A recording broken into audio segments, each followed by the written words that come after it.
All right, it's 5:17. We can't speak around the topic anymore. We can't hide. Even though, Matt, I did actually consider bringing in a hat and sunglasses and wearing those here as I toss to you right now, kind of hiding.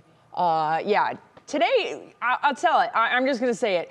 We had much stronger intensity of snowfall bursts coming through the area. You mentioned it yesterday, but it was more intense than I thought it was even going to be. And we're not quite done yet. Yeah, Betsy, there's a mustache and a wig that's in my bottom drawer. I haven't seen it in a month and a half. I won't describe what I use that for, but if you need it, just let me know.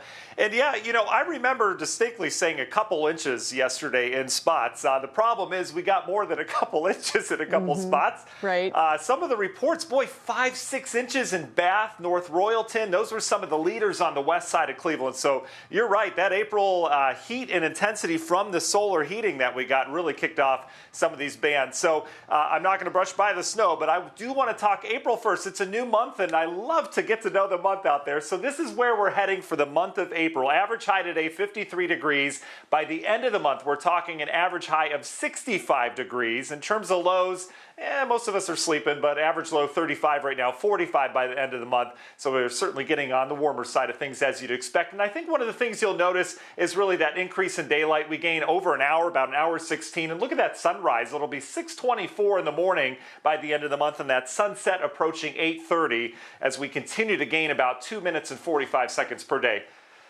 Now this, we need to gain more daylight quicker than that because it needs to heat things up around here. Still dealing with some snow. This will start to wind down tonight, but I think we've got another 5 or 6 hours of these scattered snow showers. If you're following me on Twitter today, I was talking about the 2 pushes of snow that we'd get. We got the morning round of heavier snow. We got an afternoon round you could see pushing south. We're done with those big pushes of snow. We have leftover snow showers from here, so nothing organized that's really going to cause the problem on area roadways. But we'll have to keep an eye on that after sunset. That solar radiation, despite the cloud cover, still melts the snow pretty nicely. Look how it's winding down off towards the north. Lake Michigan's done. We've got Lake Huron winding down. We've got drier air moving in, so that will put an end to our lake effect snow. This cold front goes all the way down towards the Gulf Coast. You can see where it was yesterday.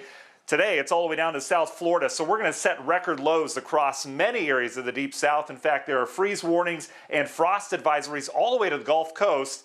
What a week to spring break, right? But for us, we're stuck in the cold 20s and 30s. That's all the better we did today. We're low 30s outside. Your National Design Mart hour-by-hour forecast bringing in some drier conditions. Your Friday will have lots of sunshine. It will be chilly. We're going to have some leftover lake effect clouds. Otherwise, we're sunny. Temperatures ought to make a run into the low 40s tomorrow. And then Saturday, we're going to start with sunshine and eventually we'll increase some clouds as we go throughout the afternoon. Saturday looking even warmer. We should make it up into the 50s and probably mid-50s at that with those clouds. In terms of your 7-day forecast, well, things get a lot better from here, although it will turn a little showery. Union Home Mortgage 7-day, 56 on Saturday. There's your Easter Sunday, still looking great. Tribe Home Opener looking great as well. And then we turn kind of Seattle-like next week. It does look like we have multiple days of rain later next week. Temperatures, though, Sarah, are going to be warm enough to keep things all liquid at this point. So that's really staying positive here. April showers, as long as they're not snow, that's fine. All right. Yeah, that's right. Thanks, Matt.